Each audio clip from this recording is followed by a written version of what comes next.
so we got Noise Marine Deep Dive, The Sound of Insanity. Shout out to weshammer for this video. Before we get into it, I just want to say, man, I'm doing a Christmas giveaway of $30 of any gift card of your choice. I don't care if it's Subway, you know, McDonald's, OnlyFans. I don't know if there's an OnlyFans, you know.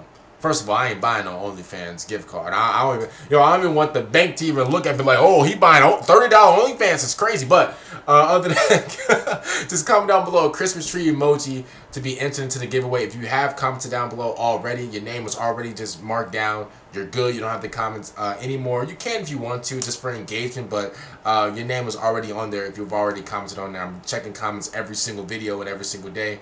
So your name will automatically be on there. But if you haven't already, comment down below a Christmas tree emoji and you will be entered into the giveaway. $30 gift card of your choice, and the winner will be announced on Christmas Day, which is December 25th. And hopefully, you know, best of luck to the winner. And yeah, let's go. Comment section, but I promise. This is a long video, y'all. This video, an hour long, basically. Let's get right to it. I know I say this all the time, and I'm definitely gonna catch crap about it in the comment section, but I promise you, this time I mean it.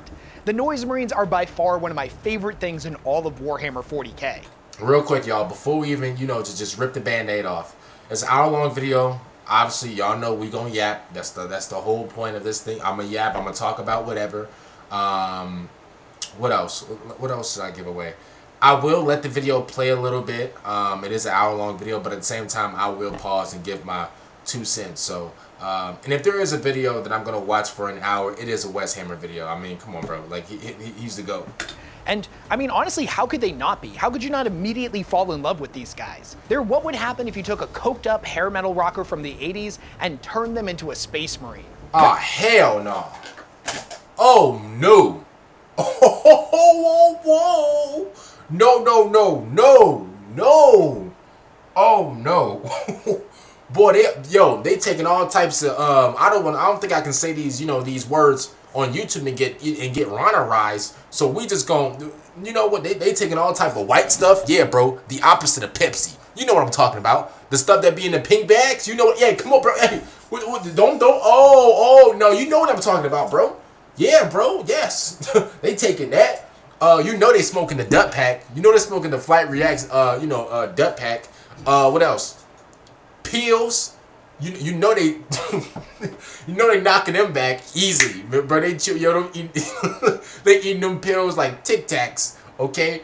You know they drinking all types of alcohol, yeah, Hennessy, the Don Julio, the vodka, shot o'clock. You know they're doing that, bro.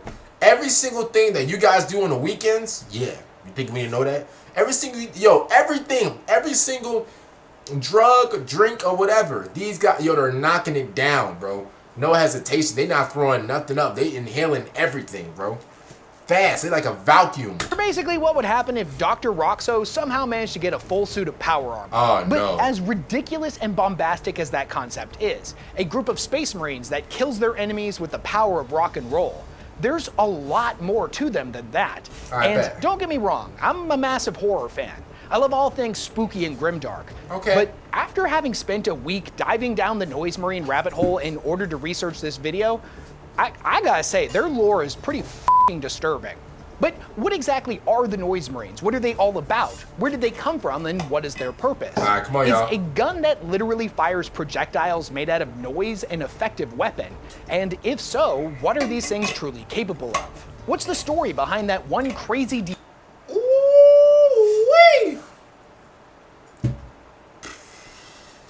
Ooh, my, yo.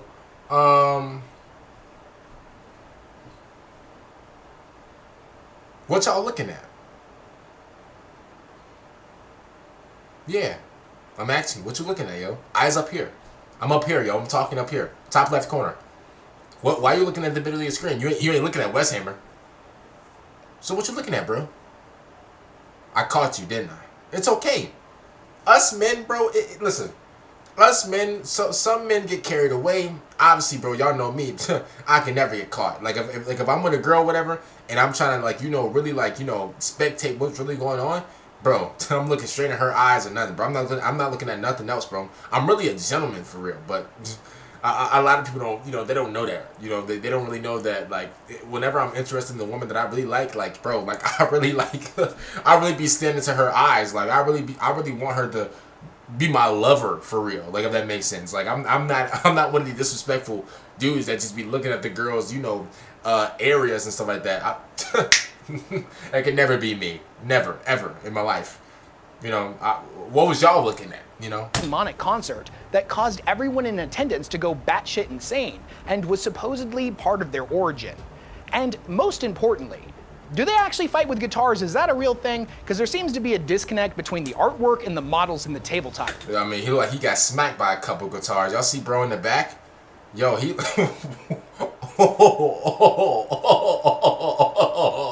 Oh, he ugly. Boy, he got a face only a mother can love. Yo, you see his face? Y'all see his teeth? Yo, woo.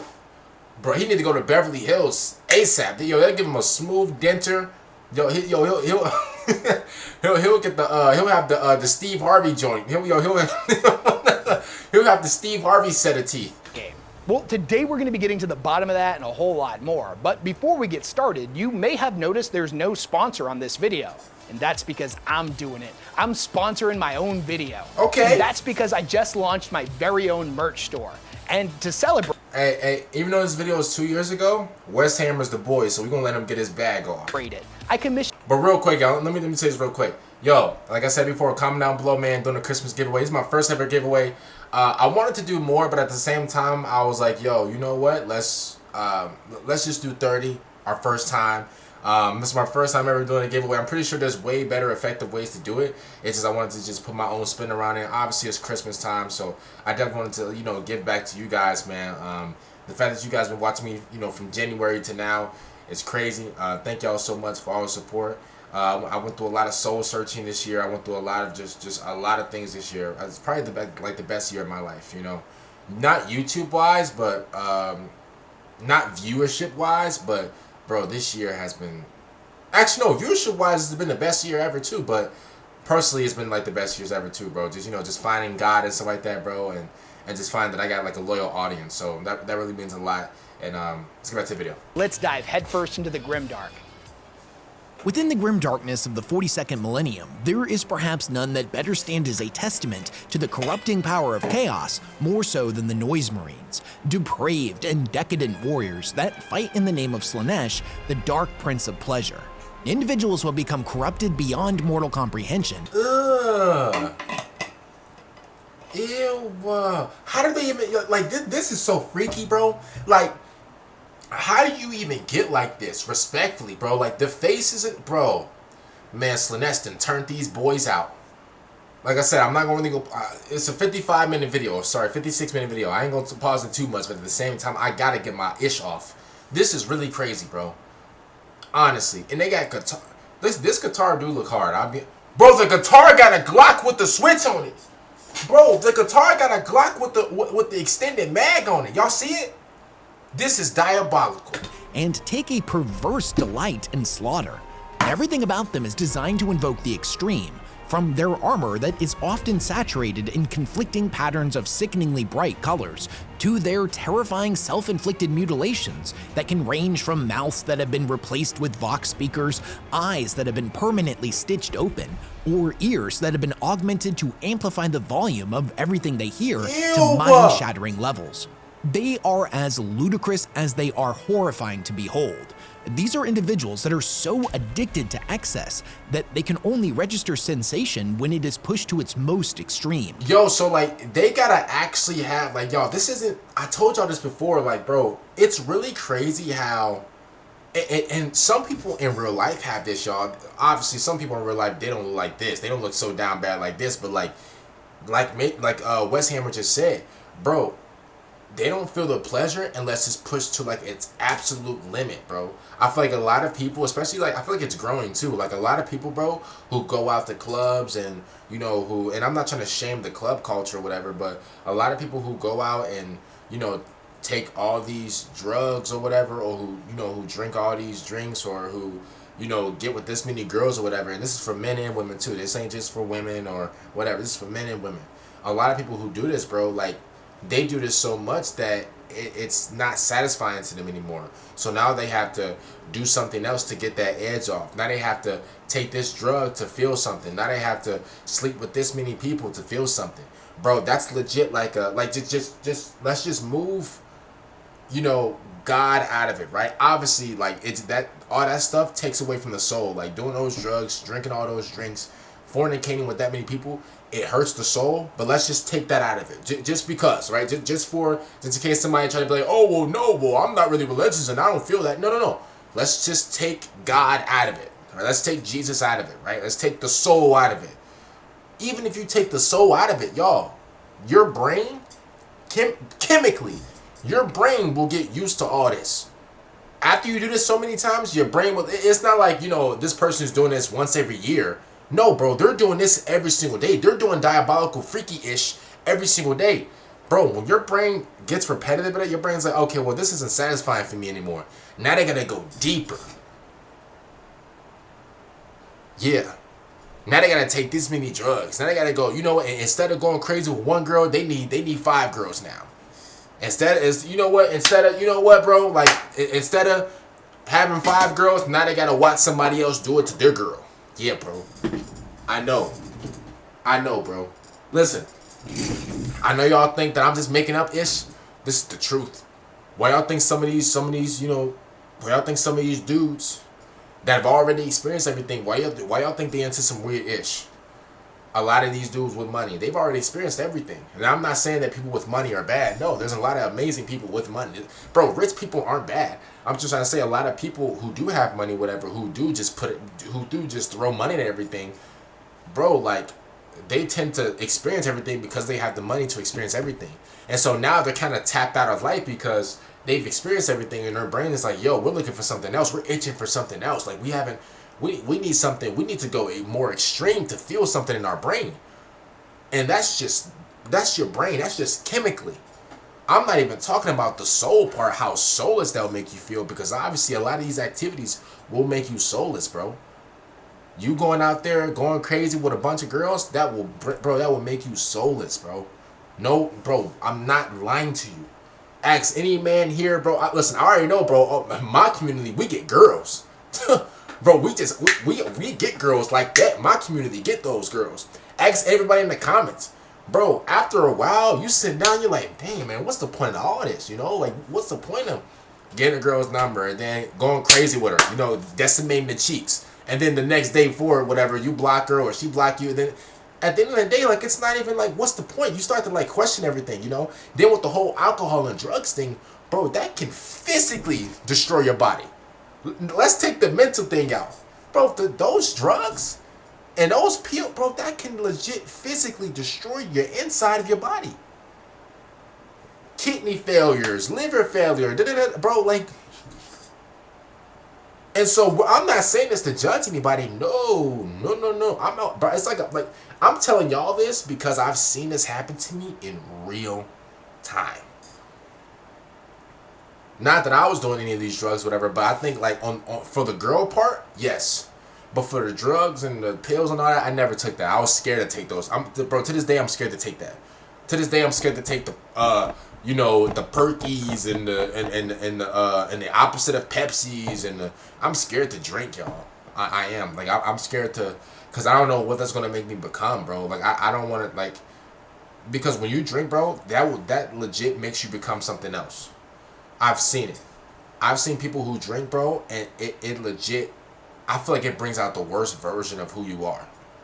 Truly. Like, so this is why I don't even go near drinks or none of that. Like, obviously, if you have like a beer, that's nothing. That's okay. You have a glass of wine, that's okay. But when you start to really glass after glass after glass after glass after glass, you know, beer after beer after beer after beer, like, man, this is when, like, you know, we're going to really see the real you. Like, it's really crazy how, you know, alcohol, like some juice can do that, bro. Like, it's crazy. So, Yeah, sorry for going on the tangent, but only the most intense colors, sounds, sights, and smells bring them any form of pleasure. They've even gone as far as undergoing a number of bizarre surgeries to replace many of their sensory organs with hellish alien devices that are designed to crank those sensations up to even more ludicrous levels. They are traditionally members of the Emperor's Children, a once noble and proud legion that prided itself on its pursuit of perfection. Now these once stalwart defenders of mankind have become little more than frothing addicts, cruel psychopaths that are trapped in a never-ending Boy, he look like Zamasu from Dragon Ball. Downward spiral of debauchery, cursed to forever seek out more extreme levels of excess. And needless to say, for the Noise Marines, the line between pain and pleasure has been obliterated.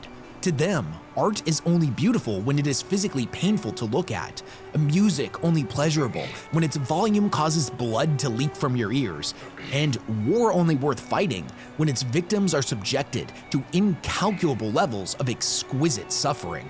The Noise Marines march to war to the deafening tune of them boys got speakers on they Jordans. That's crazy. Disturbing chaotic instruments that lambast the enemy with a song so horrifying it can sunder reality and fracture minds. Their armor and vehicles are covered in bizarre amplification devices, vox systems and microphones that blast the sound of creation itself. To hear this Song of Slaanesh is to hear infinite orchestras playing on top of each other. It is to hear the birth of the universe, the dying of suns, and the slaughter of entire worlds condensed into one horrifying frequency. They wield a host of sonic weaponry, bizarre creations that are more instrument than firearm. The resonating frequencies they generate can detonate hordes of charging infantry into nothing less than red mist. Every unholy note echoing forth to rupture organs, shatter minds, and pulverize every bone in the enemy's body. When their wielder fine-tunes those frequencies, they are even capable of blasting open fortress gates or causing armored vehicles to detonate. To a chorus of Noise Marines, the battlefield is like a grand orchestra, a symphony of pain and suffering. The staccato of bolter shells detonating, the percussion of artillery laying waste to the enemy, the screams of the dying, and the music of war in all its horrifying beauty build to an explosive crescendo that electrifies their hedonistic minds. Nothing less than sonic enlightenment bellows forth from this unholy choir as every note and chord causes a cascading string of gory explosions as the unworthy are subjected to the overwhelming power of the voice of the gods themselves. This is their purpose, their reason for living, and they will continue to plague our galaxy in their never-ending quest for new sounds, notes, and harmonies to add to their song, their ballad of excess, and their tribute to Slaanesh. So with that tastefully dramatic intro out of the way, what exactly is a Noise Marine? Well, in the simplest terms, a Noise Marine is a Chaos Space Marine traditionally from, but not limited to, the Emperor's Children Legion that, through the worship of Slaanesh, has become addicted to auditory extremes and tends to fight with sonic weaponry.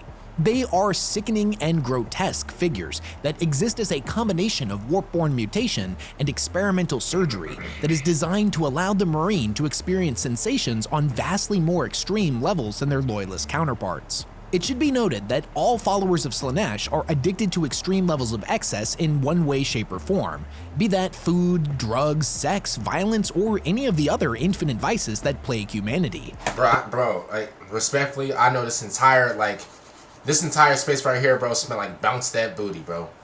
Bro, I'm talking about, bro, onions, garlic, bro, like mushroom, like it smell like a whole a whole mixed match of just booty, bro. Like, yo, and I know he more, yo, his underarms smell like hot onions, bro. I know he the worst one. Oh, look, bro. And then this creature right there, bro, this monstrosity. Yo, this demon. Like, you cannot convince me that demons smell good. Like, bro, demons just, they gotta have a stench to them. Bro, my bad, it looks crazy. Like, honestly. Like, for the Noise Marines, this comes in the form of a particular obsession with sound. To the chaos-addicted mind, things that were once pleasurable will quickly become stale, leading the individual to seek out ever more intense highs. The Noise Marines are this concept taken to an extreme level. Even the most objectively beautiful music doesn't even register to them. Instead, the Noise Marine lusts after more intense and disturbing sounds, such as the cacophony of battle, the screams of the dying, or frequencies of such intense magnitude they cause eardrums to burst and sanity to shatter. It is their curse to scour the universe for such sounds, and whenever they happen to find them, the unfortunate truth is that they will quickly become accustomed to them and need to seek out ever-increasing levels of extreme noise to feel that pleasure they are addicted to. Being monstrous noise addicts whose primary reason for existing is to continue to seek out new highs means that they are inherently selfish, even more so than what is considered standard fare for most of the followers of Chaos. Like most of the Chaos Legions, the Emperor's children have been shattered and do not exist as a unified force, instead existing as a host of hundreds of different competing warbands, all with their own goals and objectives. The Noise Marines often fill out the ranks of these warbands, but they have been documented fighting alongside Marines of other legions as well.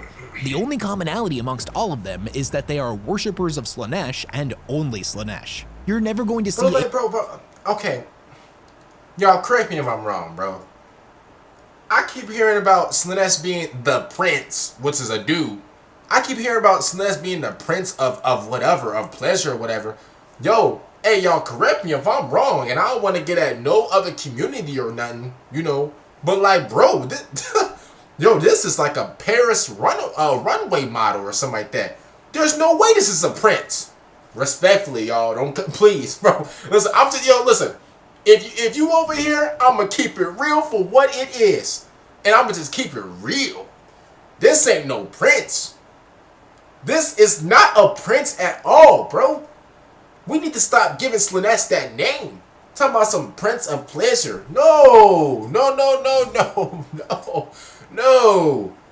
I'm seeing all types of this is the yo Slaanesh. She got curves like a woman. So y'all correct me if I'm wrong, bro.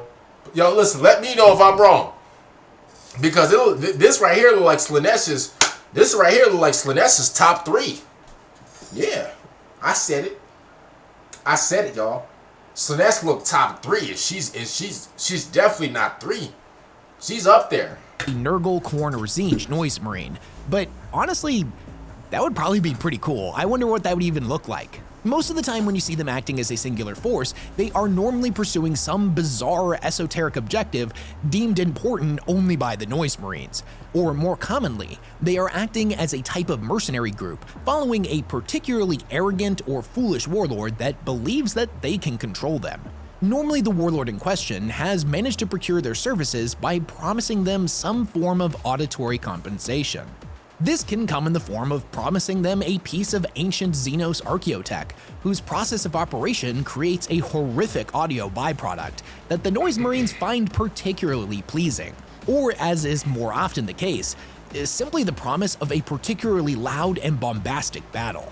They are notoriously unpredictable, and their allegiance can change on a whim if another force or leader figure presents themselves that can offer them more access to extreme noise. There was one particularly sadistic group of Noise Marines known as the Choir of Aberrants that existed within an area of space plagued by a permanent warp storm known as the Screaming Vortex. These guys would routinely capture entire hosts of slaves from the unsuspecting populations of local planets, and then fit them with an array of sonic amplifiers and vox speakers. They would then chain them up and drag groups of 20 to 30 of them per Noise Marine into battle. The devices that they had been implemented with were torturous in nature and would constantly subject their host to untold levels of agony, eliciting a cacophony of pain shouts.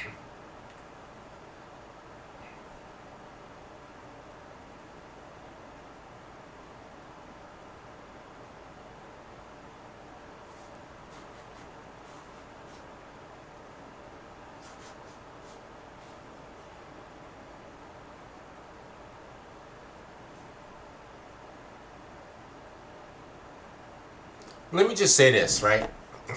Let me get up close and personal. I think I've seen this image before, bro. I feel so bad for him.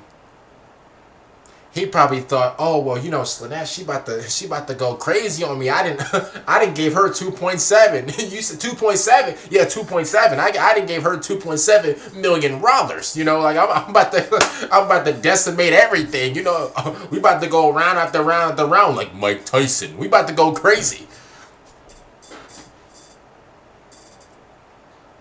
Yo, first of all, the way she hooked him up, the way she kept him in place. I don't know if y'all can. I think my webcam's in the way, bro. The way she got these hooks around his skin, Lord have mercy. I bet right there. And here's the thing. Here's the thing. You know what's so crazy, bro? He could be screaming for joy right now. Even though it hurts, he probably, even though it hurts to him, he probably like it because he's at that point to where the normal sexual activity is not enough for him. It's not enough. He need that pain, bro. And he screamed, bro. He got all types of fruit juice and all types of ketchup and fruit juice and just red gusher juice all over him. He's probably screaming in agony right now. He's probably screaming in pain, but guess what? He probably likes it.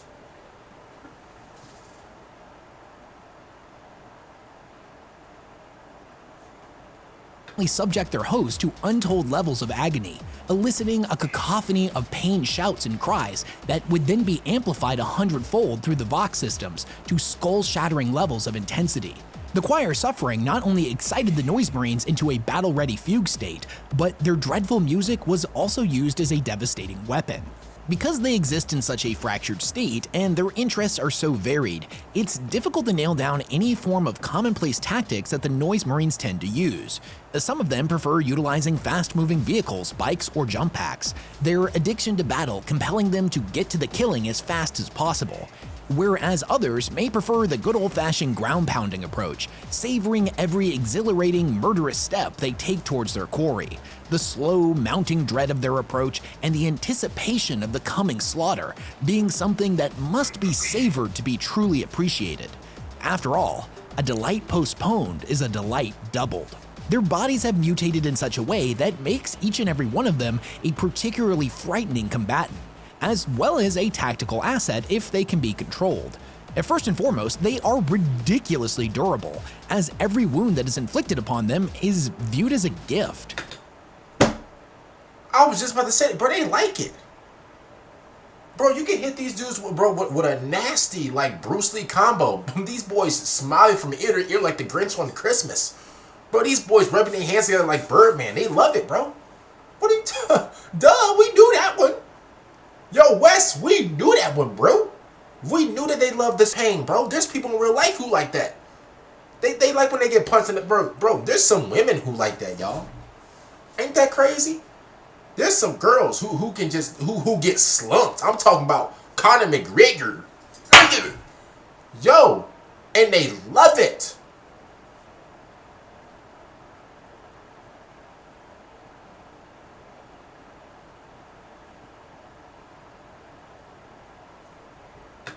Pain and suffering is like a drug to them.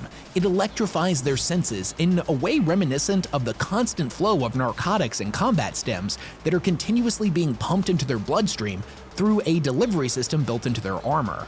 I mean, just thinking about it, how do you fight against something like that? How do you combat an enemy that every time you land a blow, any damage you inflict does little more than push them into orgasmic bliss? The longer the fight goes on, the more tired your limbs get, the heavier the weapons you wield begin to feel. Well, simultaneously, your enemy continues to grow faster, stronger, and more deranged. Their movements become more erratic, and their mind more fixated on killing you in increasingly elaborate, grotesque, and perverted ways. It's quite literally like they are horny for battle, and that combined with their frightful appearance can create an incredibly demoralizing effect on enemy forces that have not been conditioned to fight against such grotesque. Bro trying to aura farm so hot, bro. She don't like you, bro. Her face is in horror right now, bro. She don't she don't like you, bro. And it's okay. Not everybody's gonna like you, but the fact that you trying to do these like this, like you really killing the game, Bro, first of all, you're not Kobe. Only Kobe can do something like this. And it can, like, you know, and it can magnify his aura. And it can multiply his aura. This guy with this face right here, while he doing this next to this beautiful, amazing queen right here, is absolutely just it's diabolical. It shouldn't even be a picture. I'm not gonna lie to you, bro. Like, bro, I would walk up to this girl right here and be like, what's wrong, madam? He has his hand around me. Bow! Right there. Yo, right, bro, I would have hit bro with a mean Adrian Peterson stiff arm. Right there. Just get off of her right now. Bro, I would have picked the girl up and ran for our lives, bro. Yep. Then I would have went home, you know, made some dinner for her or whatever, and I would have did my deed. Creatures. Now, admittedly, everything I just said could technically apply to fighting any of the followers of Slaanesh, but what makes the Noise Marines different is their specialized addiction that gives them some pretty unique properties. First and foremost, their hearing has vastly exceeded even the superhuman levels of auditory processing that all Space Marines are capable of. They can hear a pin drop from a mile away, while also hearing the heartbeats of any enemies waiting in ambush. If you manage to sneak up on a Noise Marine, it's only because they let you. When it comes to the weapons they bear in combat, Noise Marines have access to the same armory that the other forces of Chaos do. It's not uncommon for them to wield bolters, power swords, lightning claws, or any of the more generalized equipment of Chaos Astartes. More melee-focused Noise Marines may take a particular delight in the crackling sound the lightning claws make, or mayhaps the hissing sound of blood boiling off an ignited power blade is what really does it for them. Each and every one of them is unique in their own depravity. It is, however, their sonic-based weaponry that is the most iconic thing about the Noise Marine, so that's what we're going to focus on in this section. They come in a lot of different forms, as they've had thousands of years to pursue an unlimited spectrum of audible deviancy. But there are definitely three that stand above the rest. That is the Sonic Blaster, the Doom Siren, and the Blastmaster. The Sonic Blaster is the most common of which, and is played more like an instrument as opposed to how someone would normally operate a firearm. The wielder plays it by running up and down through all of its various chords and sliding scales, in order to loose a perpetual howl of agony and ecstasy. It is a heavy weapon that is capable of fully automatic fire and sends waves of devastating harmonics that rip all those in its line of fire apart at a molecular level. It is roughly equivalent in size and function to that of a heavy bolter, although there have been some reports of larger twin-linked versions that have been equipped on Sonic Dreadnoughts. Whereas the Sonic Blaster is most efficient against infantry, the Blastmaster is a Noise Marine's answer to heavily armored targets. Instead of relying on sliding riffs and scales, the Blastmaster produces a singular throbbing bass note that builds into an explosive crescendo that is powerful enough to burst eyeballs and rupture organs. Wait, they're really shooting out like sound waves, bro. This is, oh no. So wait, how can you, wait. Sorry, y'all. How can you beat somebody like this, y'all? They're legit shooting out notes, bruh. No, like seriously, I'm keeping it real. To anybody out there, how do you even get rid of, like, how do you even fight back against somebody like this, bro? They love pain. These guys are freaks. And then, bro, they're shooting music notes. How are you able to even dodge that? Like, what do we like? And how can you even put? I think I'm just asking like logic questions to a not logical character or race. Maybe I'm just doing that. Maybe I'm. In fact, if the note is maintained for an extended duration, the intensity can reach a point where it is powerful enough to crumble fortress gates and shatter the armored paneling of tanks. Although the primary purpose of the Blastmaster is to deal with armor, it does have a setting that it can switch to that allows its user to fire off short, discordant riffs, rather than a long, drawn-out singular pulse. They can switch gears with it? Wait. So they can switch, so they can legit, they got gears on their guns. Come on, bro. Like you're tuning the guitar and like, come on, man. This is crazy. This is wicked work, y'all. This is wickedness at its finest, bro. Like, bro, the devil chuckling right now. Bro, the devil and his demons is clucking coffee mugs together, bro. This is wicked. This is wicked, bro. Thus, it can be fired on the move. However, due to how the weapon works, it is much less effective in this setting, and the preferred method of its users is to fight as a dedicated heavy weapons team. The Doom Siren, on the other hand, doesn't even attempt to mimic a traditional firearm, instead existing as an arrangement of pipes and tubes that connect to the Noise Marine's helmet. This allows the Marine to issue war cries or howls of pain and pleasure and convert them into a short-range shockwave of destruction that Yo, so bro has legit like different instruments near his mouth. Yo, so he can legit sing and just take out 30 people. He can do re mi fa sol la ti do. He can legit just start hitting all types of notes and just taking people out. That is the cheesiest thing I've heard in my life ever. Radiates out from a series of demon-faced vox emitters mounted cheating on the bearer's shoulders. The beauty of this weapon is that it leaves the wielder's hands free to carry other weapons or perform other tasks, and is often reserved for the most esteemed champions of noise, such as the unit's choir master. There is a much larger version of the Doom Siren known as a dirge caster, but it is traditionally mounted on slaanesh-aligned vehicles and demon engines. Their range is substantially increased, and the non-stop litany of discordant sonic chaos they unleash works to sow chaos within the enemy ranks, as its utterly incomprehensible wails and shrieks work to drive the undisciplined mind into madness. To those who have been fine-tuned to the Song of Slaanesh, the device has the exact opposite effect, amplifying their abilities and whipping them up into an ecstatic kill frenzy. In a similar vein, the vehicle-mounted warp amplifiers exist as a series of amplifiers, speakers, and bizarre demonic instruments that work by channeling the energy of the warp into sounds specifically designed to amplify emotion.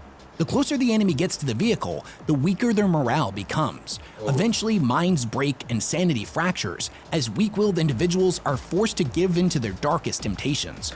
Oh, man. Ooh, man. So, bro, it's closer and closer you get to, like, bro, this little tank right here, this thing don't even have like a, y'all know how tanks have like a little, it has like a little, like a long little thing that shoots out the missiles? Yo, this tank knows that it's about to like just break everybody down. It doesn't even have a thing to like launch missiles.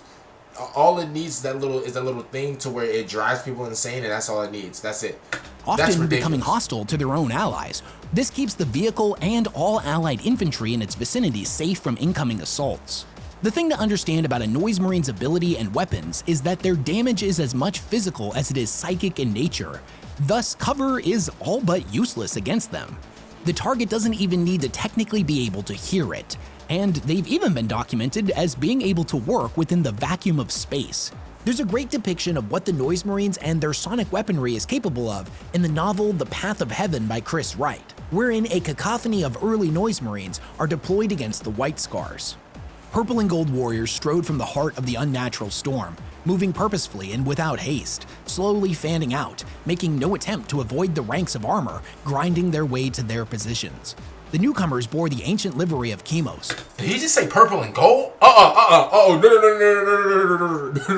No. Michael Jordan meme. No. No. Purple and gold, that's the Los Angeles Lakers. No. We have, yo. Oh, bro, I'm just like LeBron. I'm just a silly guy sometimes.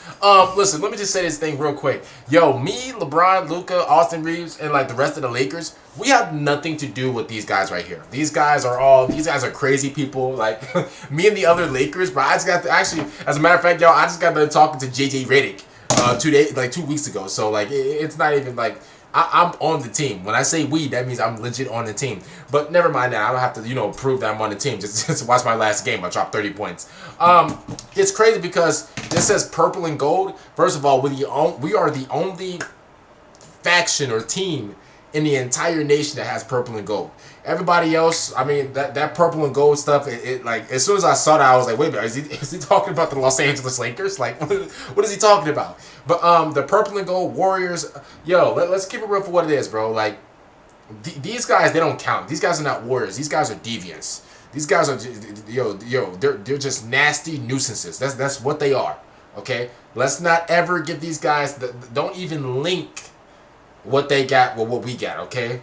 Like, shout out to the Lakers, Armor, grinding their way to their positions. The newcomers bore the ancient livery of chemos, though in more ornate patterns than their tactical brethren, and their plate shimmered from the retch-inducing stink of the warp. Each warrior held a pendulous organ gun, shackled by linked chains and glistening cables. As one, the Baroque mutants of the cacophony reached their allotted positions, lowered the muzzles of their devices, picked their targets, and fired. What emerged did not deserve the name Sound. There were no words in the tongues of mortal men adequate to describe what could now be unleashed by Fulgrim's disciples, for the instruments of hypersensation created more than just auditory hell. Acting in concert, mass sonic blasts smeared across the artificial atmosphere of the Void Port in reality-distorting waves of molecular annihilation. The advancing 5th Legion Outrider squads were thrown back, flung clear of the exploding cover all around them. Troops too close were obliterated instantly, disappearing in spiraling whirls of blood and armor flecks. Landing plates cracked, tilting crazily as grav compensators whined, straining to fight the terrifying forces raging across them.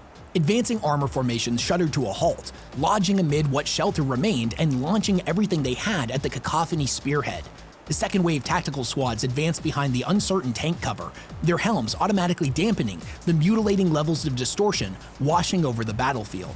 Even that was not enough when the sonic weapons scored direct hits, in which case power armor was ripped clean apart, warriors stunned in a bloody coma even as their helm lenses imploded and internal organs ruptured. Lord Commander Eidolon, the proudest of his proud breed, turned his pitiless helm across the ruined detritus of the tank advance, opened his agonized throat, and screamed. The devastation surpassed anything unleashed by his brothers. Reality split open, seared from its foundation by the release of physics-defying warp harmonics. Eidolon had grown since his resurrection, his might augmented to match his ancient arrogance. The brutal shockwave tore out, driving a path of annihilation through whatever stood in its way, bisecting the hulls of standard tanks, cracking armor, smashing skulls, and bursting blood vessels. Just from him screaming? Just from him screaming, yo? The entire deck level reeled, casting warriors from their feet and causing grav speeders to plow into the plunging metal. Bro. Halls of smoke swelled up from the carnage, underlit with racing fires and shredded by follow-up blasts. So before we move into the next section of this video, I feel like I should address the sonic elephant in the room when it comes to noise marine weaponry. And that's their ridiculous and absolutely amazing guitar weapons that you see them wielding in most of the artwork. That's ridiculous. Bro, the fact that he has a guitar, but he has a Glock at the bottom of it is absolute. Yo, that's crazy. I'm gonna be honest with you, man. I was gonna give these guys no props at all, man. But that's hard. That's hard. That's hard. Hey, I keep it real. I'm not a hater. That's hard, bro. That's hard. That's hard. Now, admittedly, most of this artwork is fan art, and it's a weird subject. So to get to the bottom of this, we're going to have to take a step back out of the lore and look at Games Workshop's and thus Warhammer's real-world history. The first iteration of the Noise Marine was created by artist Jess Goodwin back in the 80s, and in this earliest rendition of Warhammer, back when it was known as Rogue Trader, the Noise Marine was more of a novelty rather than a well-defined unit with a rich and well-thought-out history. It wouldn't be until 2nd edition Rogue Trader, which at that point in time became officially known as Warhammer 40,000, that the Noise Marines would get their first update and become a fully playable unit. Warhammer has its roots in satire, and I can fully see this earliest pitch of what a Noise Marine should be, taking the form of a ludicrously dressed Space Marine doing their best hair rocker impression and wielding a guitar as their primary weapon. It's a badass concept, everybody loved it, it was perfect, and in my opinion, it didn't need to change. But the rumor is that this early concept for the Noise Marines and thus their weaponry was seen as being too rooted in the real world, and the artist wanted to give it that grimdark treatment, really take that initial pitch and turn it into something we would expect to see in the 41st millennium. Thus, a Space Marine dressed up like a hair metal rocker turned into a depraved and mutated Marine with Vox speakers for a mouth and amplifiers all over their shoulders.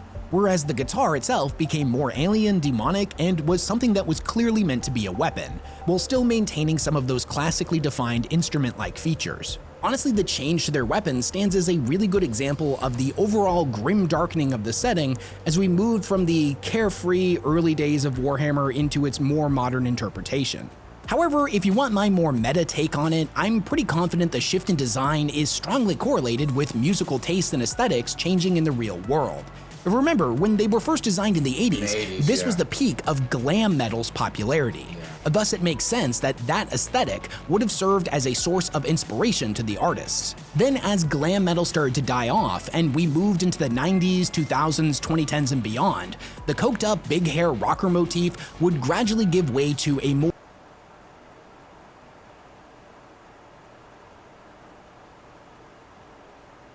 Did somebody just sub to me?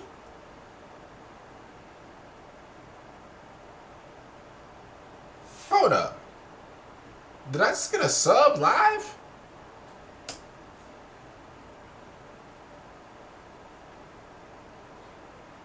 Oh, was it a resub? Yo, I'm like, yo, what's going on? Yo, y'all, give me 1 second. We about to check this real quick, because I actually want to, if I did get a sub live, then I'm gonna shout him out. That was crazy. I'm like, yo, was that weshammer? Let me see. Did somebody follow? I think somebody followed. Let me see.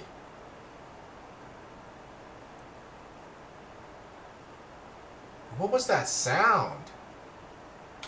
Yo, you know what? Hey, I'm gonna check it.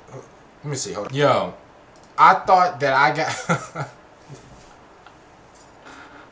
I thought that I had a sub, or like that I got a sub, because it sounded like a Streamlabs like notification, but that was my phone, y'all. I got some notification from an app that I had. Or electronic, dubsteppy, DJ/raver inspired aesthetic.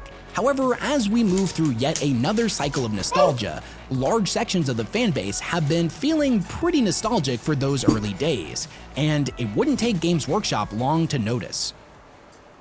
Ladies and gentlemen, the moment we've all Whoa! been waiting for. Well, hold on. I don't know if that's boppy right.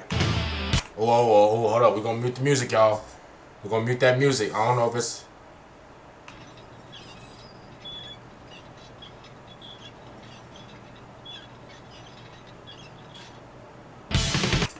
See, we gotta mute that music, y'all. We gotta mute that music. I don't know, you know.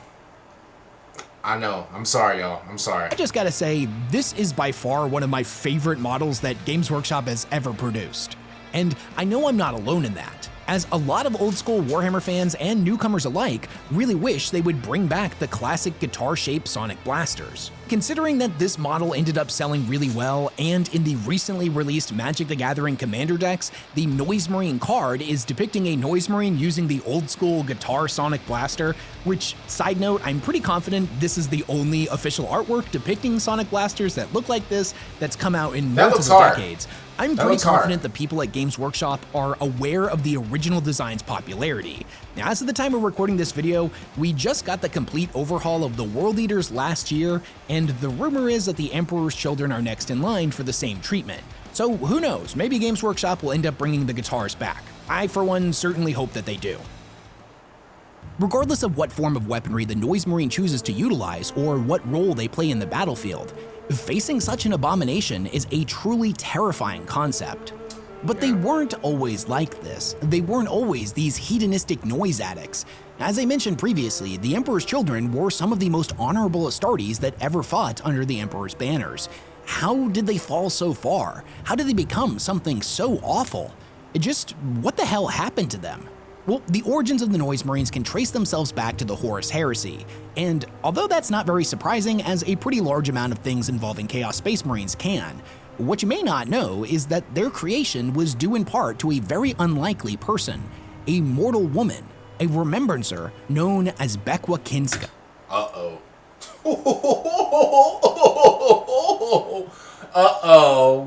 Uh-oh.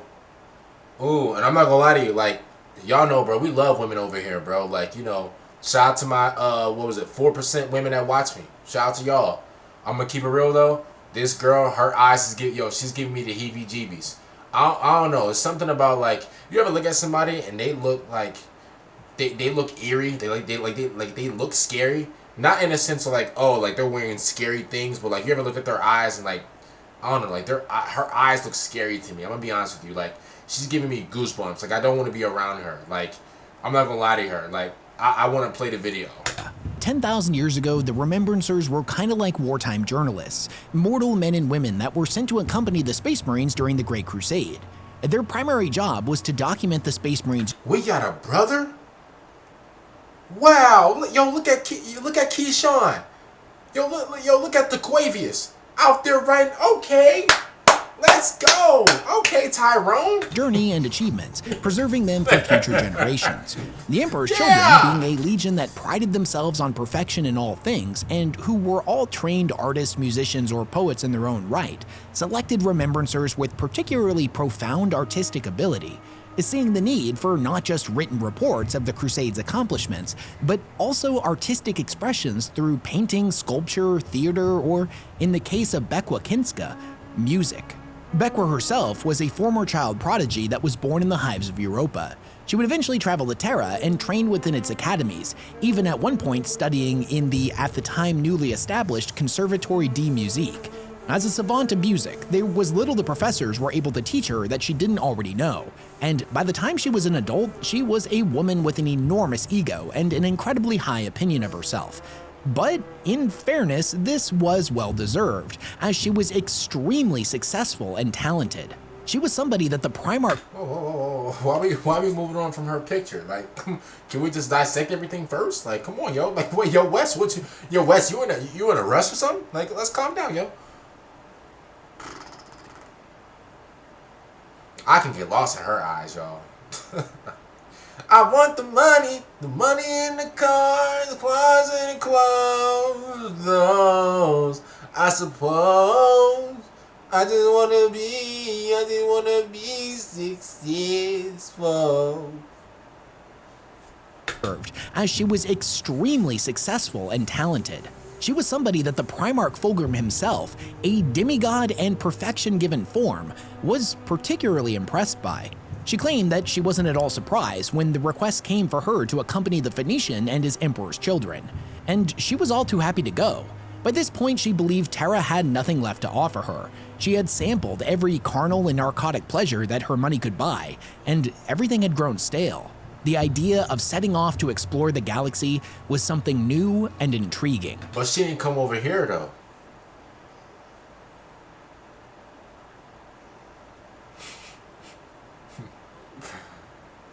She talking about some, oh, I've had everything, and this has nothing to offer.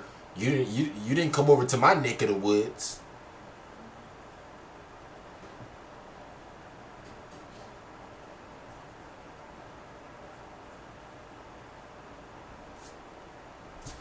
I'm just keeping it real. She didn't come over here to me. Like, she wasn't. I mean, if that's how she really felt, you know, like, why didn't she come try me out?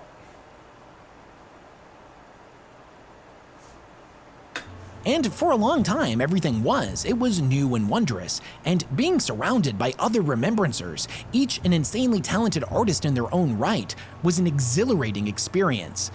But soon, talented artist in their own right was an exhilarating. Yo, be lucky I wasn't in Warhammer, y'all. I legit, bro. I would have grabbed every girl, bro. Like, I would have had every girl, bro. Like, blowing up my pager, blowing up my beeper. Like, I would have had every girl, like, like on the hip. Like, I would have had my arm around her fast, instantaneously, bro. Like, genuinely, I would have like came off smug a little bit to her. You know, obviously, you know. Girls say that they don't like arrogant dudes. Some girls love arrogant dudes. Some girls love the overconfident type of. Some girls love it. See, for her, I feel like you gotta play it. At first, you gotta play it arrogant. You gotta play hard to get. You know, you gotta be around her. You gotta like, you know, you gotta do one of these. You gotta like, you know, bump into her a bit. But then as soon as she look at you, you gotta smile and act like, oh, like you gotta act like you ain't meant to do it, but you did it on purpose. Like. She likes that. She's like it's like the lion and it's like the lion and the female lion relationship. They like to play fight and all that. You gotta play that game with her. You gotta play like the, man, you play too much, man, get up out of here. You gotta like fake push her and do all that. Like that's what I would do to her. Like, man, I would have had her wrapped around my finger, bro, like a piece of candy, bro. Like respectfully, like, man, I would have been snapped her, bro. I would have been grabbed her up instantaneously, like for real. Experience. But soon, that too grew stale, and she found herself night after night sitting at her writing desk, struggling to produce new music. The symphonies that had flowed so effortlessly from her fingertips before just refused to come. She hid her frustration well enough and kept up her air of arrogance. Is this the same girl? Babe, what happened? Man, babe, you fell from grace. What happened? It's not even like you gained weight or nothing. Like, listen, we're all human, you know? Like, when we get a little older, we all gonna gain a little weight. That's what happens. You know, our metabolism slows down. We're not burning 3,000 calories by breathing a day, you know, like we were when we were younger. Like, you know, it happens. But, babe, what happened? You went all blue now. You looking like a fake version of Storm. Like, you got too much eyeliner on. You got the what they call y'all, the eyelashes look patchy, like somebody snatched them out and hurry up and just jammed them back in. You look crazy. You look like the Wicked Witch of the East, not the West, the East. The jawline super strong. I don't know if you've been doing neck sit-ups, or I don't know what you've been doing, but this is crazy work. What happened to my girl? But this troubling development weighed deeply on her soul. This distressing bout of writer's block would eventually come to an end, for her and a group of other remembrancers would end up being selected by the Astartes to journey down to the recently conquered world of Larian Surface to document the Emperor's Children's recent victory. Like Earth. This is where she would enter the fated Temple of the Lair, where everything would change, and Bekwa Kinska, as well as the entirety of the Third Legion, would take its first steps towards damnation.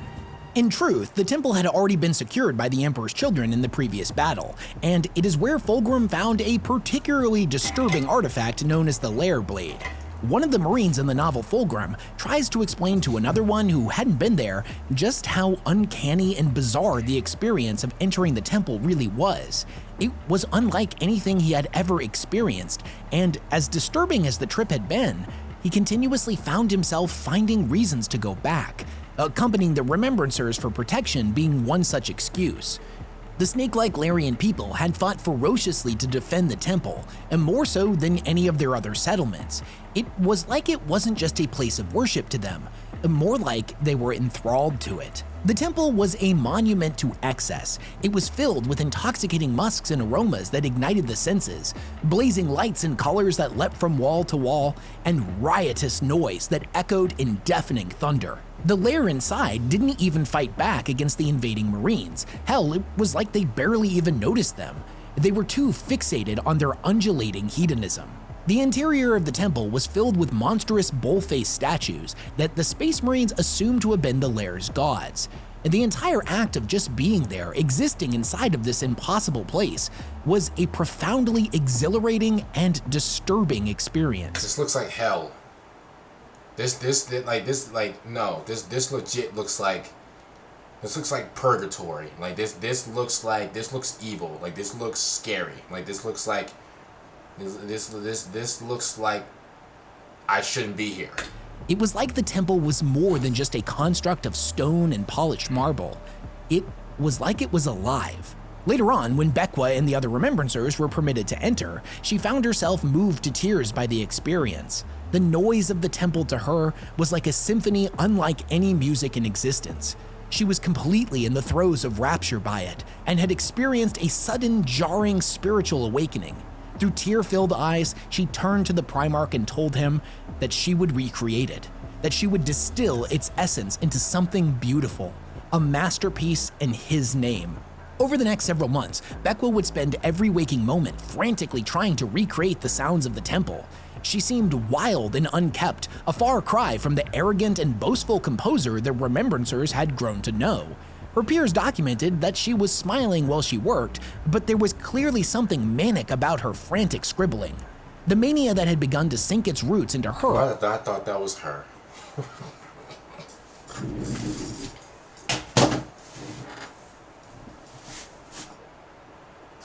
Hey, I thought that was her. Bro, what is she, bro? I thought she was listening to like the new Young Boy or something. I thought she turned, I thought that music gave her some testosterone or something. Yo, I thought that was her. Boy, I was about to say, man, what was you listening to? I need to listen to, I need to grow some hair. Man, I thought that was her. Was not a unique experience, as all of the other remembrancers that had visited the temple were experiencing something similar. Their works that were once so tasteful and classically beautiful had become lewd and obscene. One artist went as far in their pursuit of replicating. Ooh, I wanna go for a ride. I wanna ride your body. My goodness. Yo, I'm tearing that up. Sorry, y'all. I know I'm down bad. I know. I know I'm down bad, y'all. Man, hey. Every time I try to leave, someone keeps holding me back, telling me I need you in my life. Bro, boy, everything gonna be alright. Bro, I'm talking about, yo, scrub the ground with it. Bro, I'm picking her up. Bro, I'm bending the wheel. I'm doing anything I can just to impress her. Yo, hey, babe, get in the, you know what, babe, stay right there. You know what, hey, walk on my back. Pause, yo, calm down, yo, pause. I know I just said walk on my back. Chill out. I was just joking. No, seriously though, no lie, bro. Pull it up in front of the crib. Yo, madam, yeah, bro, yeah. I'm bound down, madam. Please, can I take your hand? I'm gonna take your hand. Yo, here, madam. Let's walk this way. Close the door. Boy, yo, as soon as you get in the car, it's gonna smell like a scent bomb just went off. I'm talking about, yo, it's gonna smell amazing in there, bro. For real, like it's gonna smell crazy in there. Yo, I'm gonna drive it to. I don't care if I gotta pull out PPP loans to get this girl. Yo, I'll pull out PPP loans, yo. For real. Get the PPP loans out. I'll drive it to like to the nearest Nobu. Come on, bro. Yo. I would like a salmon. Yo, anything she want, I'm getting. Come on, bro. Stop playing. Babe, you want extra lobster sauce? You want that? Okay, yeah. Bro, can she get it, please? Yeah. Fact, I don't care what it is. Yo, the way they gonna bring the check, it's gonna be like $300, $400, $500. Yo, bro. Yo, you been a really good tip. You've been a really good service today. Man, let me give you a big tip, bro. Boom, $100. I'm flexing as much as possible to get here, bro. Yeah, stop playing with me, bro. Stop playing with me. Bow, I'm dropping thousands on it right there. I'm dropping thousands on just on the food. So yo, I'm gonna grab her hand while the wine's in my hand. So I got something else to take care of, but you know, this day's been really good. She's like, oh, what else you got to take care of? I thought you were good for tonight. Yeah, I gotta take care of you. Boy, yo. When I say that, let me tell you something. Y'all gotta use that line. If you got a wife or a girl, use that line right there. Oh well, dang, we gotta hurry up, man. I gotta go take care of something. Man, I gotta hurry. She gonna be like, what you gotta go do? I gotta go take care of you. Come on, let's go. Yeah. Now, ain't no, oh, well, can I go take, no, I gotta go take care of you. Let's go. Yeah, bro. You gotta say the statement just like that, bro. Now. Let's go. Come on. Let's go do it. You know she love it. You know she loves, because you're taking the leadership role. You're taking the manly, dominant leadership role. She loves that. So when you say stuff like that, bro, she gonna be for it right there. Bro, you might as well just pull your pants down right there in the restaurant, and she'll go crazy with it. Bro, for real, for real, right there, bro. You might as well pull your pants down right there, bro. For real, it's gonna be another tip right there. Hey, chill out. Hey, chill. I already know it's gonna be a whole King Any out of context compilation part 5 coming through. I know I'm doomed, but just chill out. That was a joke. Okay. The impossible colors they witnessed inside of the temple to using their own blood mixed in their pigments. And when that ceased to happen, she started stalking and murdering the other crew members aboard the ship in order to use their bodily fluids on her canvas. Babe, you could use my bodily. Okay. When Bekwa finally perfected her work, she organized a grand performance for all aboard the flagship, known as Bekwa Kinska's Maraviglia. In order to truly capture the essence of the Lair Temple, she designed a host of new instruments for the performers to use. She got a strong back.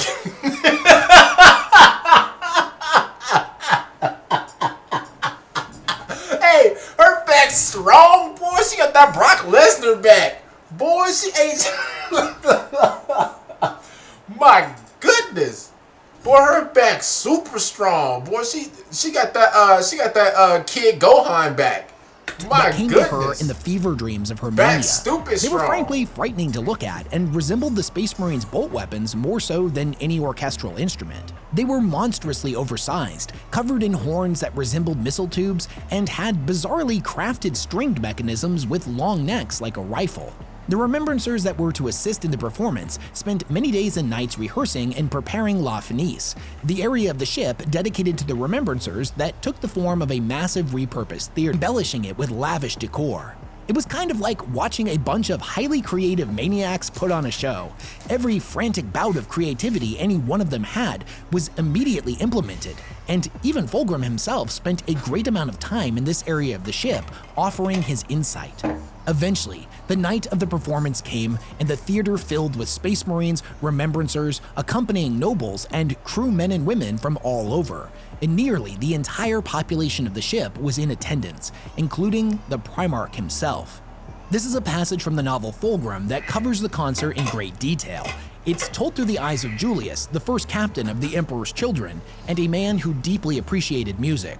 I'll let you know ahead of time, I'm not going to be showing any graphic imagery, but this entire section of the book was particularly disturbing. Oh no. Julius felt himself carried on a journey of the senses as the music rose and fell.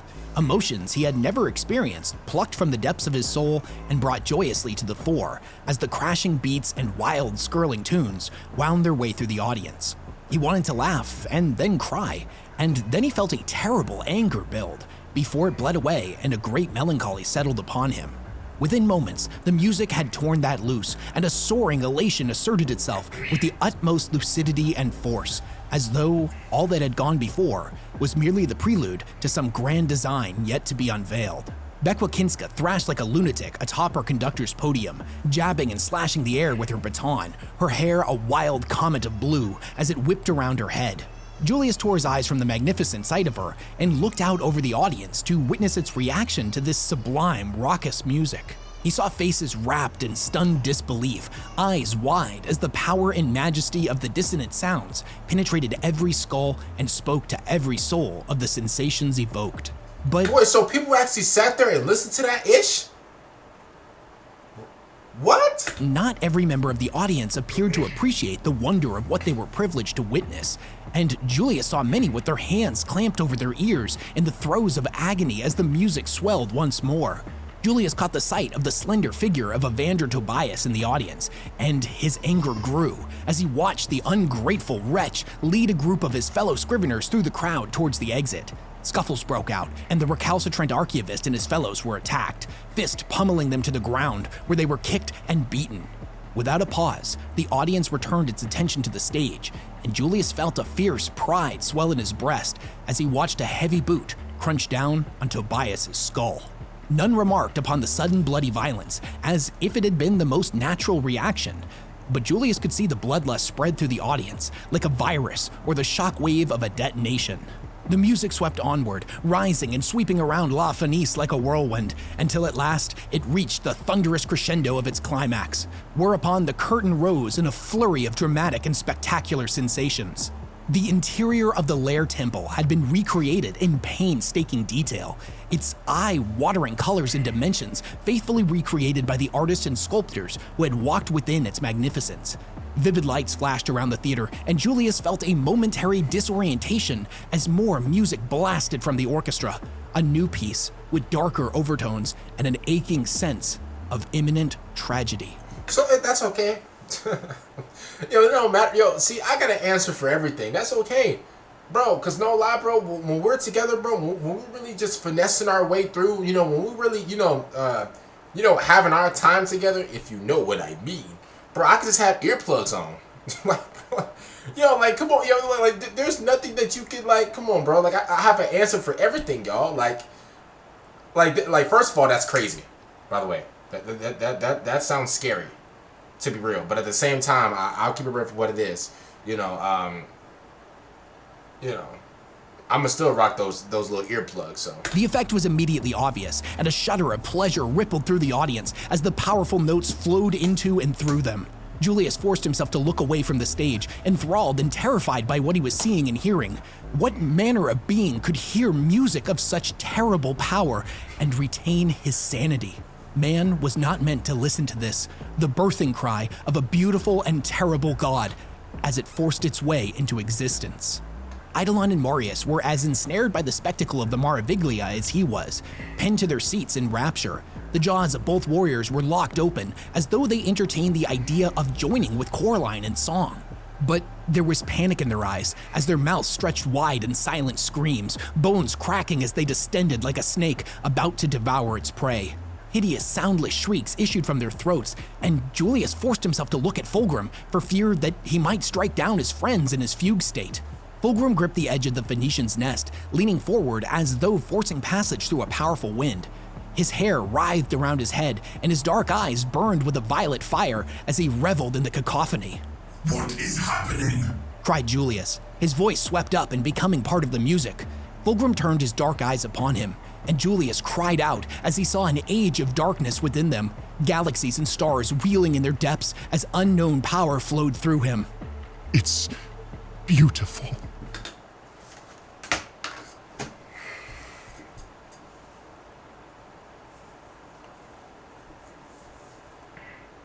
I knew he was a weirdo, bro. I knew he was a weirdo. I knew like a big part of me knew that he was a weirdo, but at the same time, oh my goodness.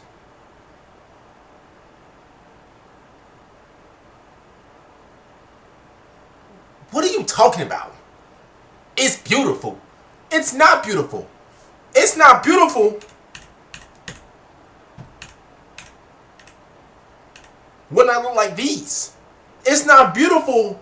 It's not beautiful when the homie It's not beautiful when the homie look like a Halloween project. It's not beautiful.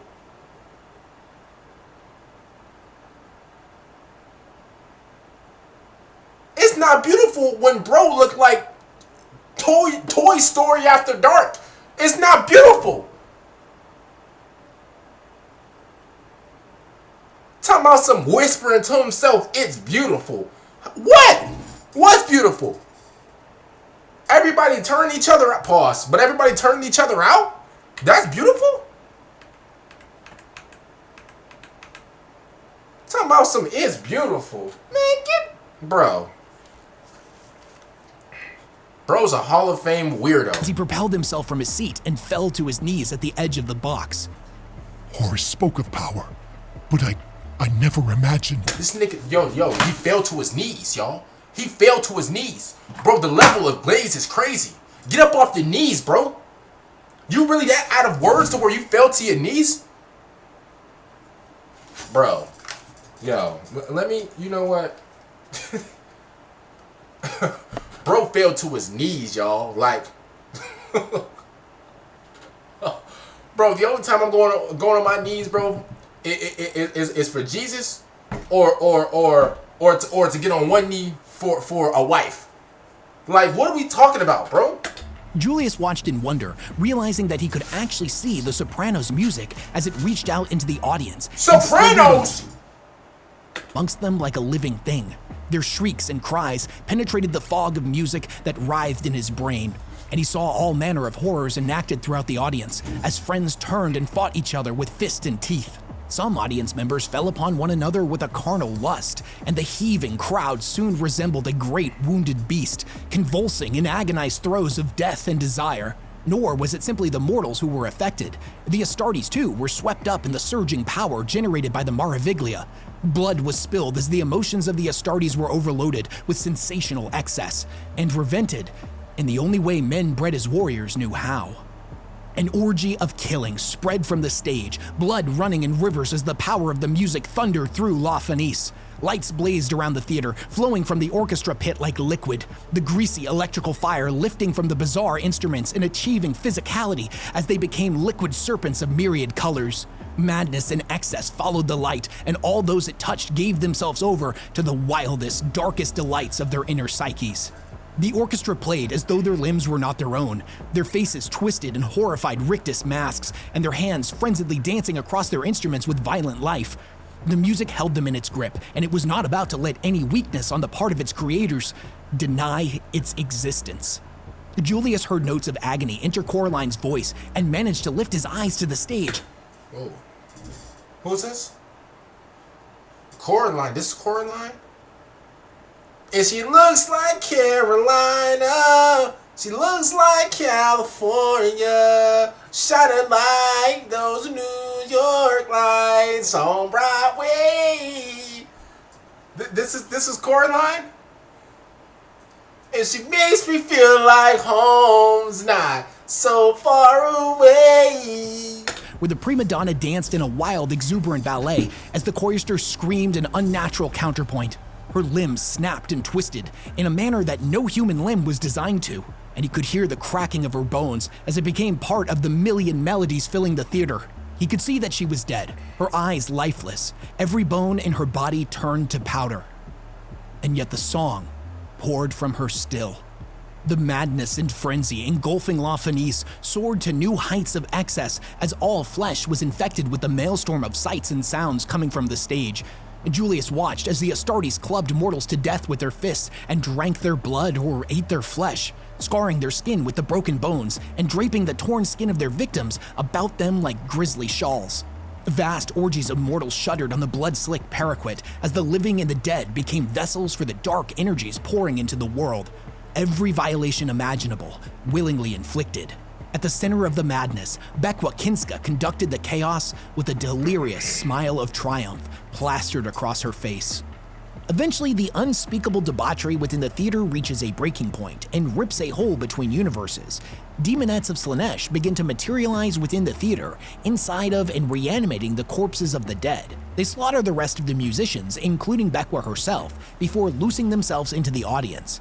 Without anyone to play the instruments, the music dies, but the theater is anything but silent. Thousands of screaming voices combined with lewd sounds of debauchery and violence fill the air, as well as the cries of anguish from the audience members over the sudden void the departure of the music has left behind. One of the Space Marines can't bear the silence anymore, so he rushes onto the stage, frantically picking up one of the instruments and desperately trying to play it. And more of the Emperor's children follow suit. They lack the skills needed to produce the symphony from before, but they quickly find the power within the devices as every strum of their chords unleashes a howling, shrieking blast of energy that detonates against the walls, tearing the theater apart. They laugh like hedonistic maniacs, and one by one, they heft their weapons and point them at the audience. These Marines that had stormed the stage would end up keeping these weapons and would become the very first Noise Marines. And although the Night of the Maraviglia... Who's this? Let me stop. Okay, I know. I'm my bad, y'all. Sorry. I know. Okay, I know. Okay, bro. I'm sorry that I like amazing, attractive, beautiful women. I'm sorry. Damn, bro. Was technically when we saw the Noise Marines first appear, their inception had actually begun several years prior. As in their pursuit of perfection, the apothecaries of the Emperor's children had experimented with their own host of gene-enhancing procedures, and through this, a culture of surgical augmentation had begun to develop within the Legion. Damn, he looks 882 years old. Oh my goodness, look at him! This began with Fabius Bile, the chief apothecary, and was done out of necessity, as the Emperor's children were afflicted with a form of super cancer that had been decimating the Legion. Even once it had been thought mostly brought under control, surgical purity tests to make sure it didn't come back were commonplace amongst the Legionnaires. However, over time, these surgeries began to take on a more augmentary role. Whether that take the form of additional grafts of synthetic muscles, concealed augmented senses, or even surgical alterations to the brain that were far removed from the Emperor-ordained patterns set for Legion Astartes. Most of these enhancements were derived from Xenos technology and designed by Fabius Bile himself, and were eventually fully embraced by the Legion. After the dreaded concert, even the fleeting limitations that the Legion had set in place were thrown out the window. The surgeries became ever more extreme, allowing the Emperor's children to experience sensation on ridiculous new levels. In addition to this, after the Night of the Maraviglia, sonic cults began to spread throughout the Legion. They were similar in purpose to the lodges utilized by other legions, but were noted for being a lot more unorganized and functioned as a gathering to embrace excess. Potentially the most important noise marine of these early days was none other than Marius Verosin, the first space marine to storm the stage that night and pick up one of Bequa's dreaded instruments. Before corruption had taken hold— Dang, he was one of the first testers for real. He went up to pick up a sample fast, too. Of the Legion. Okay. Marius was a warrior that had been known as famously rigid, a lover of discipline, formality, and hierarchy.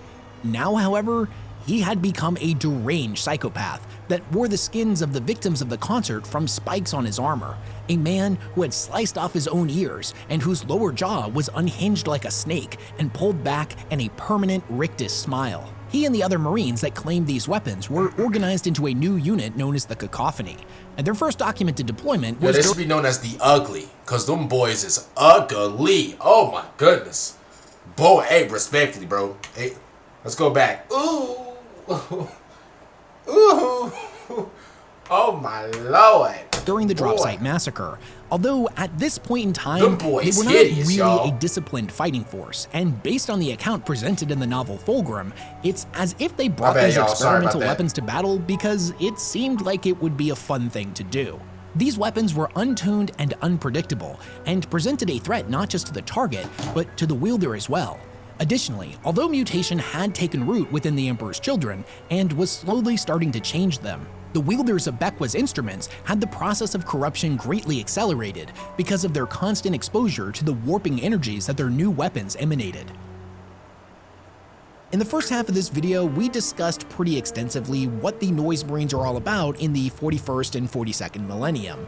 But there's one final thing that I think is important for us to discuss to really get a better understanding of what they're all about, and that is the concept of the song. Across all of the different Noise Marines and the stories they pop up in, the idea of the song is a very prominent theme, an eternal quest for the perfect symphony in which to honor Slaanesh. But what exactly is the song? What is its purpose, and why are they so obsessed with it? Although there isn't a lot of concrete information on what the song is, we do have a few good quotes. Oh, wait a minute, hold up. Yo, is it me, or like, does this thing look adorable? Maybe because it has like the puppy eyes. Wait, this actually looks adorable, bro. Wait, do y'all see it? Do y'all see the vision? Maybe that's just me. This thing actually looks adorable. This thing don't actually... Now, obviously, it don't got a jaw, right? You know, it don't got no type of mouth, no nothing. But like, yo, this thing looks adorable. This like, wow. You know what, man? I can't even say nothing about this, man. Hey, you go ahead, man. Though there isn't a lot of concrete information on what the song is, we do have a few good quotes from the Fabius Bile trilogy that give us a little bit more insight into its nature. The first one comes from a Noise Marine known as Ramos. The song, begun on the day of the Dark Prince's conception and sung continuously by select choirs ever since, the Eldari had begun the song, and their ghosts still sang it in the depths of the webway. But Ramos and his brothers had their parts as well. They added their voices to those of the dead, the lost, and the damned throughout the continuum of time. A universal choir, all singing in harmony with one another across the vast gulfs of existence, backwards and forwards. Singing the Dark Prince into existence at the beginning, singing to ensure that he had always existed and would always exist at the end. They sang so the sun might rise and always have risen. Without the song, Slaanesh might cease to be.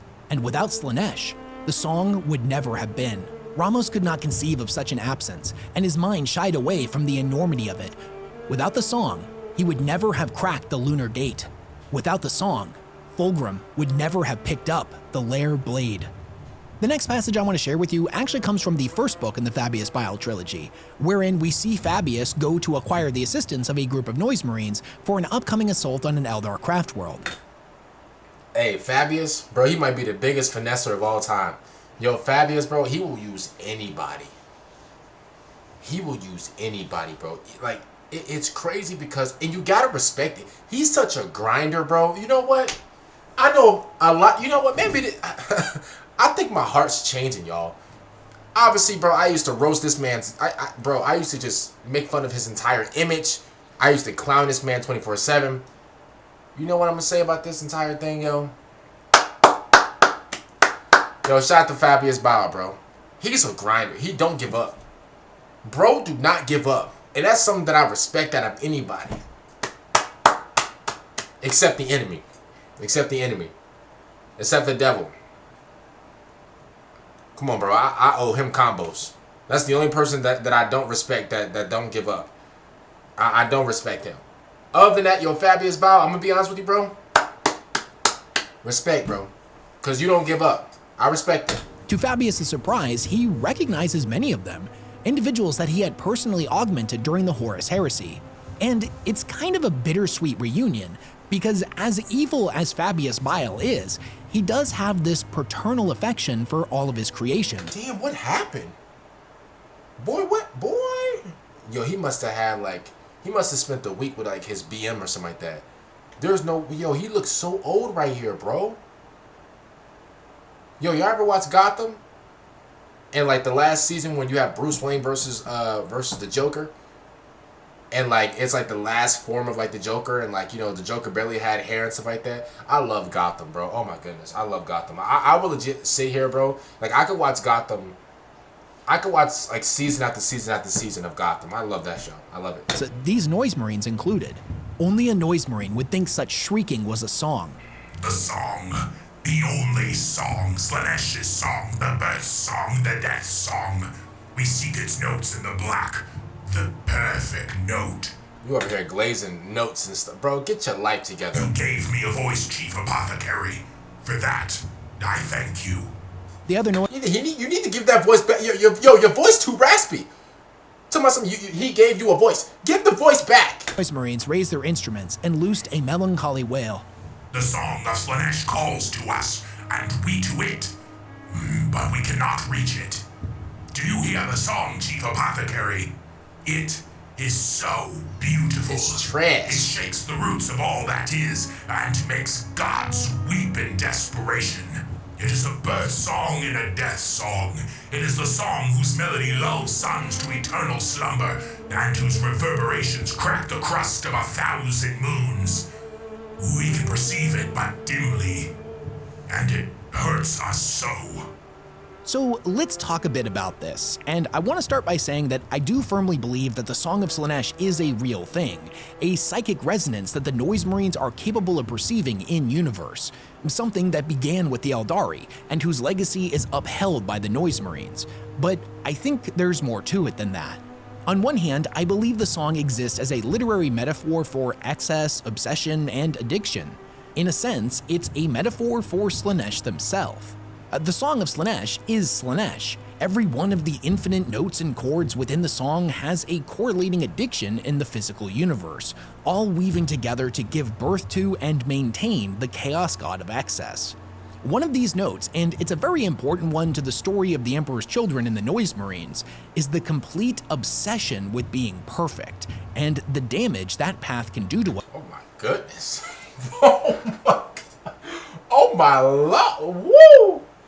Boy, she thicker than a Snicker. Oh my God. Yo.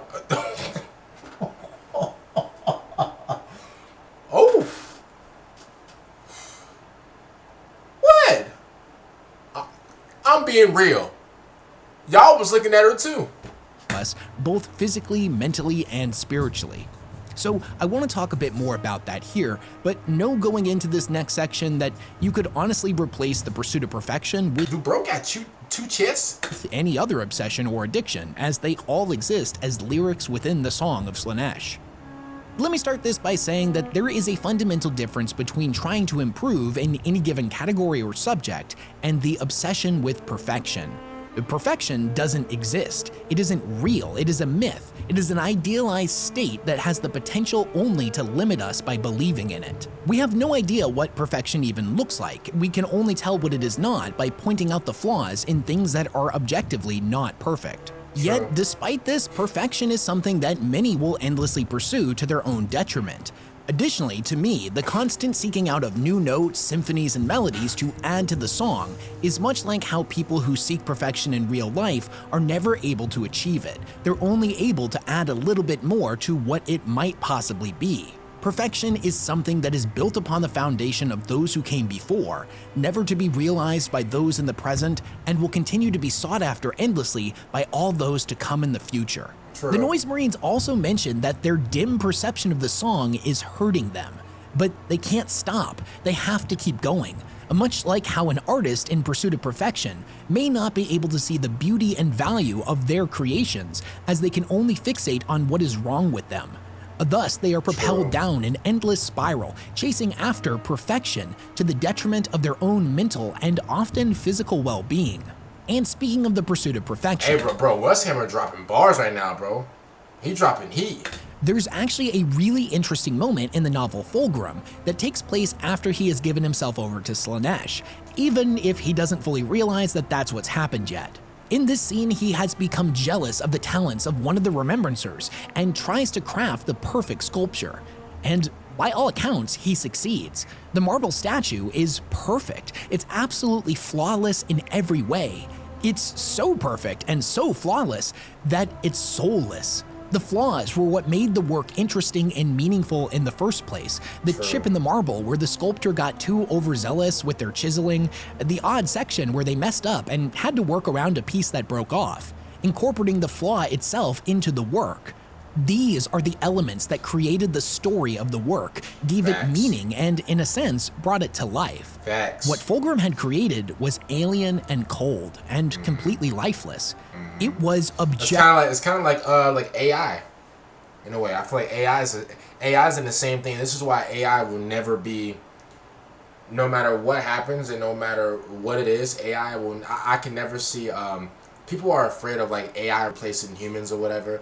In certain areas, I mean, AI will replace humans in certain areas, in certain jobs. Yeah, sure, but like, and everything else, whenever it comes to entertainment, whenever it comes to real life, it will never be able to. It will never be able to overtake. It will never be able to overtake humanity, because us humans, we are so imperfect. But that's what makes a lot of things. That's what makes a lot of things great, because it is imperfect. If everything was perfect, then like weshammer said, it will be cold, it will be like alien like, it will be, I don't know, it will just be out of place because it's so perfect. You get what I'm saying? And I feel like a lot of us humans try to chase perfection, which, you know, I don't want to say that it's wrong to chase perfection. It's just you'll never get it. You will never be perfect in a way. You will never be the perfect husband. You will never be the perfect man. Period. You know, I feel like a lot of people are chasing perfection in a sense of, no, a lot of people want perfection. I feel like a lot of men and a lot of women want this perfect person that they have in their head, which it's not. Even if that person did exist, right? Even if this perfect person in your head existed, right? To where this person is, you know, they're smart, they look really good, they fit everything that you like physically. They're the smartest person in the world. They know everything. They have all the money in the world. Their personality is this and this and that, right? That sounds like the perfect person, but in reality, I mean, first of all, that person will never exist, and second of all, you know, if that person did exist, you and that person would clash at each other, because a lot of at that point, it's perfection and imperfection trying to mix. And we know that that will never mix. Perfection and imperfection mixing will never, it's impossible, you know. And then there'll be, you know, you guys will butt heads, and it's just, at the end of the day, like, this whole, and there's nothing wrong with trying your best. There's nothing wrong with, like, I will never, y'all, let me explain something to y'all, right, like, real quick. I will never create the perfect video. And I feel like Mr. Beast will never create the perfect video. And the reason I say Mr. Beast is because his video is a lot more high end. His videos is a lot more, you know, he invests a lot of money into his videos and stuff like that. And I like Mr. Beast. It's just, at the end of the day, a lot of the funny moments, you know, whether Mr. Beast messed up or something, or whether, you know, this didn't go as planned to this. At the end of the day, you know, we will never see, there's no such thing as like the perfect YouTube video, because at the end of the day, you have a billion people's different opinions and everything, you know. You will never have a billion people perfectly agree that this video was the perfect video from start to finish. It's just impossible, you know. And at the end of the day, if you had a billion people that was to vote this as the perfect video, at that point you have a billion imperfect people voting a video that is perfect. So at the end of the day, would you still take their like their word for this video being perfect? You know what I'm saying? At the end of the day, like, it's just this whole perfect thing, or this whole thing of wanting to be perfect, or this whole thing of trying your best to be perfect. That's great. You wanting to make the perfect video, that's amazing. You wanting to, you know, reach the perfect record, bro. You might not get that perfect record, but guess what? You know, if you shoot for the stars, you'll land on the mountain. But if you shoot for the moon, you'll land in the clouds. And then, like, you know, what is it? Like, the higher you go, yes, you might not reach that top spot, but you know you're gonna land even higher than, you know, what you was, you know, expecting to land. So shout out to Weshammer for, you know, laying it out. Effectively beautiful. It was so perfect that the remembrancer that Fulgrim had fully anticipated would be blown away and left awestruck was instead left deeply disturbed by it. The Noise Marines, Fulgrim, and the other Emperor's children wear the scars of the pursuit of perfection on their sleeves. They become monstrous and deranged. One can see the damage that has been done to them through their obsession with just their eyes. It's really not a subtle metaphor at all. What we mortals may consider to be the perfect ballad, something by Bach or Beethoven or any other famous composer, is so beneath the Noise Marine, so utterly flawed and imperfect that they can't even perceive it. And much like how Fabius says only a Noise Marine could consider that noise music, what they deem as perfect is much like Fulgrim's statue. Perfection is a goalpost that can never be truly reached. Whenever we get close to it, it moves further and further away. The Emperor's children of the Great Crusade, once noble and proud warriors that were on the path of pursuing perfection, but took moments to appreciate just how far they had come, would be horrified by what they are in the 42nd millennium. Their gross, mutated forms existing as an on-the-nose metaphor for what obsessively pursuing perfection, y'all, we're gonna let the rest of the video play out, y'all, to the detriment of all else really looks like. It is a path that led them into damnation. It twisted and contorted them physically, mentally, and spiritually. And in this, the pursuit of perfection can be just as corrupting as rot, rage, treachery, or any of the other tools the ruinous powers utilize in their great game. It's honestly really sad when you stop to think about what's happened to them. As long as there are mouths willing to sing, as long as excess is practiced at some point in time or space, then Slaanesh will continue to exist. The song will continue to be played. If it wasn't made apparent throughout the course of this video, the Noise Marines are by far one of my favorite units in all of 40K. There's something just so deliciously extra about them. They're unapologetically over the top, almost cartoonish in their extremes. They're Chaos Space Marine drug addicts that kill their enemies with the power of rock. And I think even if you aren't a fan of Chaos in this setting, you can at least appreciate just how awesome these dudes are. That being said, on the other end of the spectrum, I find their story deeply depressing. They were once the pinnacle of creation. They were Emperor's children, noble warriors that fought not only to be perfect in combat, but saw beauty and worth in all things. Space Marines were created to be soldiers. They are as much a tool as the bolters they wield. But the Emperor's children were different. They appreciated art, music, poetry, and the other creative pursuits of mankind. It's a hamster. It's like a hamster wheel thing. Like they have so much of something that they're trying to chase more and more and more and more extreme versions of it, and they will never. It would never satisfy them, basically. That the strength of humanity was not just in its military might, but in the beauty it was capable of creating. There's something incredibly admirable about that to me. It would be impossible to perceive just how far they would sink into depravity. Their never-ending quest for perfection dragged them down kicking and screaming as they sank deeper and deeper into an ocean of excess. The Noise Marines have done horrible, unspeakable things, and there can be no redemption for them, no rehabilitation, and no forgiveness. Their existence is a torturous one in which nothing will ever be enough. Their minds are so fractured, all of their senses so fried, that the worst, most horrific sensations of pain, misery, and suffering are the only thing that allows them to feel anything anymore.